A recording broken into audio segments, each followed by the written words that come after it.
Friends, good morning. তোমরা সকলে কেমন আছো? আশা করি যে যেখানেই আছো ভালোই আছো। আজকে আগস্ট মাসের 10 তারিখ।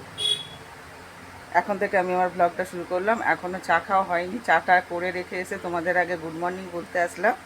এখন আজকে রোদ ঝলমলে দিন, দুদিন ধরে বৃষ্টি হচ্ছে না, বেশ ভালোই লাগছে। আর হাওয়াও দিচ্ছে ঠান্ডা ঠান্ডা। কারেন্ট চলে গেছিলো, আবার আসলো এখনই। চলো এখন চাটা খেয়ে নিই, তারপরে কি হয় সব সারাদিন দেখতে থাকো। দেখো চা নিয়ে বসে গেছি, ওদিকে হাজব্যান্ডও বসে চা খাচ্ছে। আজকে উঠিয়ে দিয়েছি, দোকানে লোক এসেছিলো, আমি বাসন মাজছিলাম। আর ছোট ছেলে পড়ে আসলো, আর বড় ছেলের আজকে ছুটি, রবিবার।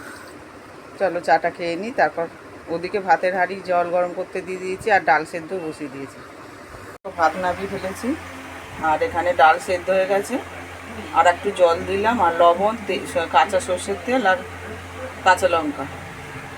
আর এখানে দেখো পটল ভাজা হবে, সেই জন্য পটল কেটে নুন হলুদ মাখিয়ে রেখেছি। এই যে দেখো হাজব্যান্ড চিকেন এনে দিল, গরম জল দিয়ে ভালো করে ধুয়ে নেব। আর এখানে চিকেনটাকে ভালো করে ধুয়ে নিয়েছি, ধুয়ে নিয়ে এর মধ্যে মশলা মাখাচ্ছি। লবণ দিইনি, সর্ষের তেল, জিরে গুঁড়ো, হলুদ গুঁড়ো, লঙ্কা গুঁড়ো, ধনের গুঁড়ো দিয়েছি। আর এই যে লেবু দেবো, লেবুর রস করে মাখিয়ে রেখেছি। এর মধ্যে একটু পেঁয়াজ কুচি, টমেটো কুচি দিয়ে দিলাম। এই যে দেখো ছেলের জন্য ম্যাগি বানিয়েছি, এই যে জ্যাকপট। আর এখানে চিকেন কষা হবে, সেই জন্য তেল গরম করে তেজপাতা, জিরে আর শুকনো লঙ্কা ফোড়ন দিয়েছি। তারপর একটু সামান্য চিনি দিয়েছি কালারের জন্য। আর পেঁয়াজ ভেজে নিয়ে এবার সমস্ত মশলা, বাটা মশলা দিয়ে দিয়েছি, এখনও গুঁড়ো মশলা দিইনি। আর এখানে আলু ভেজে তুলে রেখেছি। এই যে সমস্ত গুঁড়ো মশলা দেওয়া হয়ে গেছে, একটু ভালো করে কষা হয়ে গেলে চিকেনটা দিয়ে দেবো। এই যে এখানে ম্যারিনেট করা আছে, ওপরে আবার রসুন কুচি, রসুন দিয়ে দিয়েছি, গোটা রসুন। আর দেখো কচু পাতা, হাজব্যান্ডকে বললাম কচু পাতা ভাজা কবে থেকে খেতে ইচ্ছা করছে, আমাদের এখানে হয়ে রয়েছে প্রচুর। দিল, আবার কাজে যাবে, সেই জন্য আরও তারা আজকে। যে চিকেনটা দিয়ে দিচ্ছি, চিকেনটা ভালো করে কষানোর জন্য একটু ঢাকা চাপা দিয়ে দিলাম। আলু তো ভাজাই আছে, একটু পরে দেবো। এর মধ্যে দুবার কারেন্ট চলে গেল, প্রচণ্ড গরম লাগছে, এখন কারেন্ট নেই। মশলাটা ভাগ্যিস আগে করা হয়ে গেছিলো, নাহলে খুব বিপদে পড়তাম। এই যে দেখো সামান্য একটু গরম জল দিলাম, নাহলে ধরে যাচ্ছিলো তলাতে। আর এর মধ্যে দিলাম এখন ভাজা মশলা, আর কসুরি মেথি, আর লবণ দিয়ে আর একটু ভালো করে নাড়াচাড়া করবো। আজকে প্রেসার কুকারে দিয়ে দেবো, নাহলে হাজব্যান্ড খেয়ে যেতে পারবে না, টাইম হয়ে যাচ্ছে। কারেন্ট নাই, অন্ধকার অন্ধকার, তাও রোদ্দুর আছে বলে এই যে আলো দেখা যাচ্ছে। হাজব্যান্ডের ভাত বেড়ে ফেলেছি, চিকেনের তরকারি, আর এই যে পটল ভাজা, আর এই যে কাঁচা লঙ্কা। আর এই যে কচু পাতা ভাপানো হয়ে গেছে, কড়াইতে তেল গরম করতে দিয়ে দিয়েছি। আর এখানে দেখো পেঁয়াজ রসুন কাটা রয়েছে, এখনও কাঁচা লঙ্কাটা কাটা হয়। হাজব্যান্ডকে ঘরে খেতে দিয়ে দিয়েছি, দেখো কীরকম ঘেমে গেছি। আর আমি একটু মুড়ি খাবো, এই মুরগির আলুর ঝোল দিয়ে। আলু আর ঝোল নিয়ে নিয়েছে, আর এই যে মুড়ি। এখন চিকেন নিয়ে নিই। আর এখানে কচু পাতা ভাজা চলছে। চিকেন নেবে গেছে, চিকেনের লাস্ট লুক। আর এই যে কচু পাতা ভাজা। খেয়ে দিয়ে চলে গেছে কাজে। এখন একটুখানি হাওয়ায় বসবো, মানে সেলাই করবো, তারপর বাসন মাজবো। সব বাসন ভিজিয়ে দিয়েছি কলতলা, বাসন মেজে উঠলাম, প্রচুর বাসন করে ফেলেছি। হাতে ব্যথা একে, তার মধ্যে এত বাসন হয়েছে।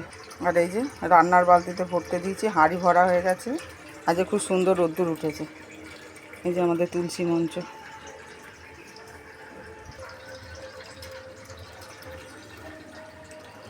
এই হাঁড়িটাও ভরেছি, বোতল ভরেছি। এই যে বন্ধুরা স্নান করে উঠলাম, আর পুজো দিতে হবে না, কারণ হচ্ছে হাজব্যান্ড স্নান করে পুজো দিয়ে খেয়ে গেছে। আবার ছোটো ছেলে গেল কাকার বাড়ি, আজকে রবিবার, আর খেতে গেল। আর আমিও এখন খেতে বসবো। বড়ো ছেলে আজকে বাড়িতেই আছে, রবিবার ছুটির দিন, ওপরে ঘরে আছে। চলো এবার ভাত বেড়ে নিয়েছি, ভাত খাবো।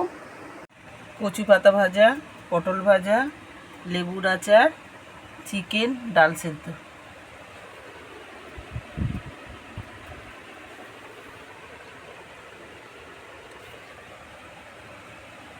খেয়ে দিয়ে নিই, তারপর ফেরত আসছি।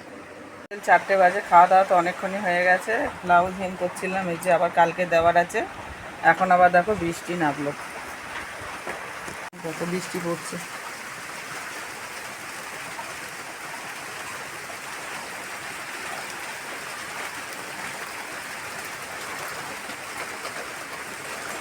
শুভ সন্ধ্যা বন্ধুরা, অনেকক্ষণ পর ফেরত আসলাম। এখন 6:30 বাজে। একটু শুয়েছিলাম 1 ঘন্টা মতো। ঘুম থেকে উঠে যা বাকি কাজ ছিল করে টোরে সন্ধে দেওয়া হয়ে গেছে। আর হাজব্যান্ড আজকে কলকাতা কাজে যায়নি, আজকে গেছে ইছাপুরে এই লাইটেরই কাজে, নাটকের কাজে। একটা বোর্ড নিতে এসেছিলো কারেন্টের, সেই জন্য আবার কি খাবার দিয়েছে সেই নিয়ে চলে এসেছে, এখানে দিয়ে গেছে। কারণ তো খেয়ে দিয়ে গেছে, সেই জন্য আর খাইনি, খিদেও পাইনি আর খাবার টাইমও পাইনি।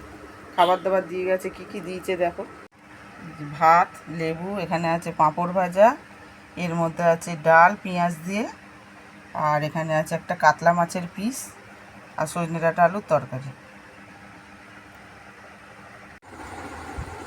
হাতে ব্যথার জন্য ওষুধ আনতে গেছিলাম, বলেই ওষুধ আনলাম ওষুধের দোকান থেকে। এর আগেও খেলাম কিন্তু কমলো না, এবার অন্য একটা দোকান থেকে কিনলাম। যাই হোক, এখন দেখো দোকান ঘরে বসে আছি, একটা খাতা বিক্রি হলো এখন। আর ওদিকে ডাল গরম করা হয়ে গেছে, তরকারি গরম করা হয়ে গেছে, আর ভাতও বসিয়ে ফেলেছি। চলো এবার ওই ঘরে যাব। গৃহপ্রবেশ সিরিয়াল দেখছি, খুব ভালো লাগছে। 1 ঘন্টার সিরিয়াল হচ্ছে, আজ দারুণ প্রোগ্রাম হচ্ছে। গৃহপ্রবেশের মধ্যে গৃহপ্রবেশ হচ্ছে, তার প্রোগ্রাম হচ্ছে, অনেকে আসছে ওর মধ্যে। তোমার কাঞ্চন মল্লিককে দেখালো, তারপরে সারেগামাপার অনন্যা এসে গান করলো, অদিতি মুন্সি গান গাইলো, তীর্থ গাইলো, সব সারেগামাপার। আর তারপরে অ্যাডের মধ্যে দেখেছি শুভশ্রী গাঙ্গুলিও আসবে। চলো যাই দেখি, পজ করে এসছি। এই হটস্টারে খুব সুবিধা। আগে তো কেবিলে দেখতে হতো, তখন তো আর এরকম মিস করা যেত না, বিজ্ঞাপন না দিলে বাইরে বেরোতাম না, দরকার হলেও বেরোতাম না। আর এখন হটস্টারে দেখতে পাচ্ছি, মানে যেখান থেকে খুশি যখন ইচ্ছা দেখতে পারবো। পজ করে এসছি, এবার যাই, গিয়ে আবার দেখবো। আবার অনেকক্ষণ পর ফেরত আসলাম বন্ধুরা। ভাত তো অনেকক্ষণই নেমে গেছিলো, ছোটো ছেলেকে খাওয়ানো হয়ে গেছে, এখন রাত 11টা বাজে। ঠাকুরকে খেতে দেওয়া সয়ন্দা সব হয়ে গেছে, হাজব্যান্ড এখনও বাড়ি ফেরেনি কাছ থেকে। যাই হোক, তোমাদের যদি আজকের ব্লগটা ভালো লেগে থাকে তাহলে লাইক করো, কমেন্ট করো ও সাবস্ক্রাইব করে পাশে থেকো। তোমরা সবাই সুস্থ থেকো, ভালো থেকো, টাটা, বাই বাই।